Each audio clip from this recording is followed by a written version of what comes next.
أن اعبدوا الله واتقوه وأطيعون يغفر لكم من ذنوبكم ويؤخركم إلى أجل مسمى يغفر لكم ذنوبكم ويدخلكم يغفر لكم ذنوبكم ويؤخركم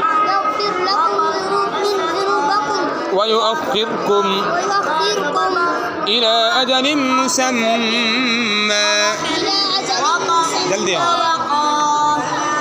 إن أجل الله إذا جاء لا يؤخر